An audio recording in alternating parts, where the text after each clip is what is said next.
Баршаңызға сәлем, қалдарыңыз қалай? Бүгін қартаюға қарсы зығыр тұқымынан гельді маска жасап көрсетемін. Ол үшін ыдысқа біраз қасық зығыр тұқымын салып, үстіне 150 мг су құйып, баяу отта 4-5 минут қайнатамыз. Зығыр тұқымында көп мөлшерде калий, магний, Е дәрумені және аммиак қышқылдар бар.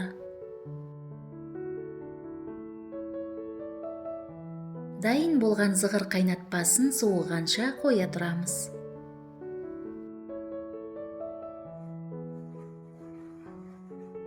Суыған зығырды дәке арқылы гелін сығып аламыз.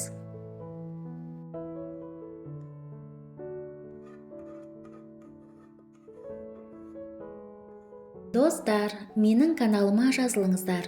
Бұл жерден пайдалы рецепттер табатыныңызға сенімдімін.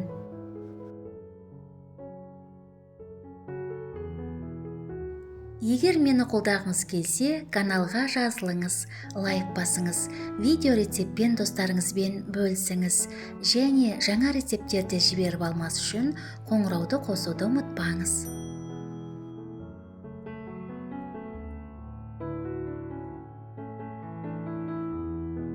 Бізге бір кішкентай картоп қажет. Оны тазалап, майда үкіштен өткіземіз.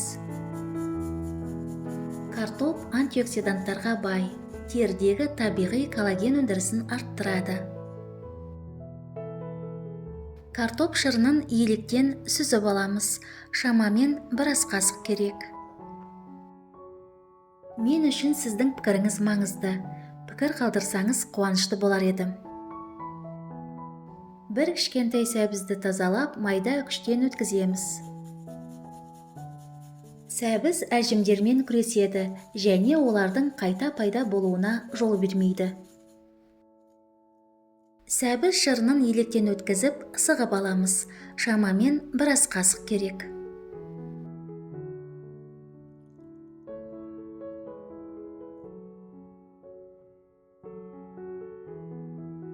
Дайын болған картоп пен сәбіз шырынын зығыр геліне қосып, жақсылап араластырамыз.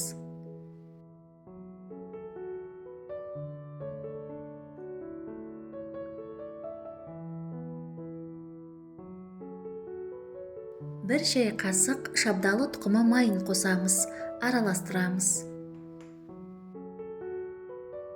Шабдалы тұқымы майы теріні ылғалдандырады. Тері құрылымын тегістейді, теріні жібектей балғын етеді. Осы гельді маска көз айналасындағы, ауыз айналасындағы және маңдайдағы әжімдерді кетіреді.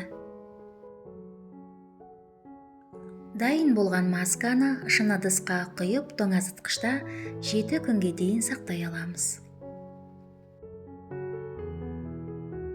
Масканы тазартылған теріге кешке жатар алдында бетке, мойынға және декольтеге жағыңыз.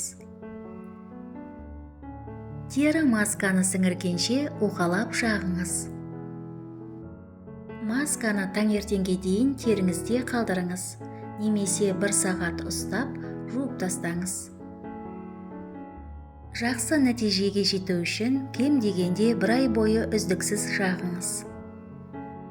Сізге денсаулық, жастық және сұлулық тілеймін. Келесі кездескенше.